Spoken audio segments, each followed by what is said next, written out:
Yeah, so Chris Martin phoned us up and said about, instead of doing the Mission Atlantic, which is through his company, would we think about doing it, or basically invited us to do it with another group called the Atlantic Dash, who's a good friend of his.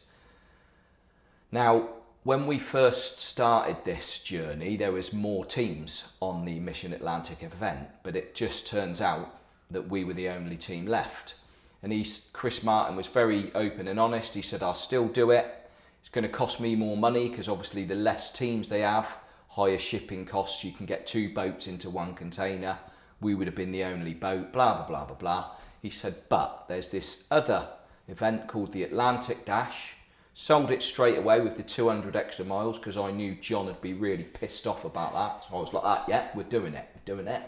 Didn't listen to the rest. No, so he said it's the same thing. You just go from Lanzarote to Antigua rather than Gran Canaria to Barbados. You set off after Christmas, which is a big thing for me. I've brought my daughters up.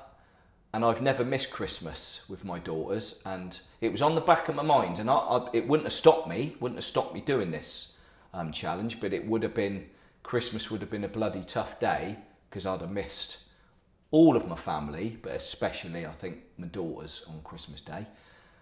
So that was a big thing. And also I think there's 5 or 6 other teams in this event, so we're in a WhatsApp group now. There's not been a lot of conversation so far, but I would imagine as time goes on, we're going to start supporting each other. We've got a medical team in this event. We've got a media team, safety team, and we've spoke to Billy, who's the guy at the Atlantic Dash. He seems like a really nice, genuine guy, knows what he's doing. He's done a few crossings as well, this is what you want to hear because they've been there and done it.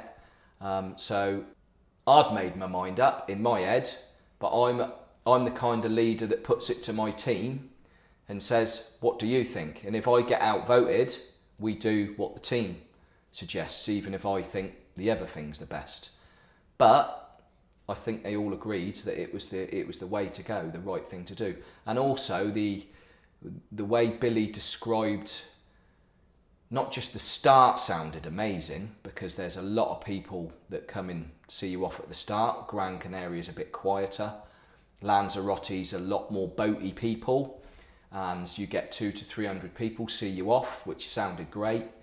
The finish sounds absolutely incredible. It sent shivers up the back of my neck. So the way you described it, you sort of come down an avenue, if you like, a bit like I was imagining Weymouth Harbour, and you got people either side and they're banging pots, and you actually row onto the beach of the resort where your families are. And another amazing thing is sometimes you don't time when you're going to finish these events. So sometimes you rock up at 3 a.m, get a backpack on the back, and then get your head down because you're really tired, and that's it. Well, this event, if you're going to turn up at a time where people are not going to be about, they'll come out to you because they're monitoring where you are.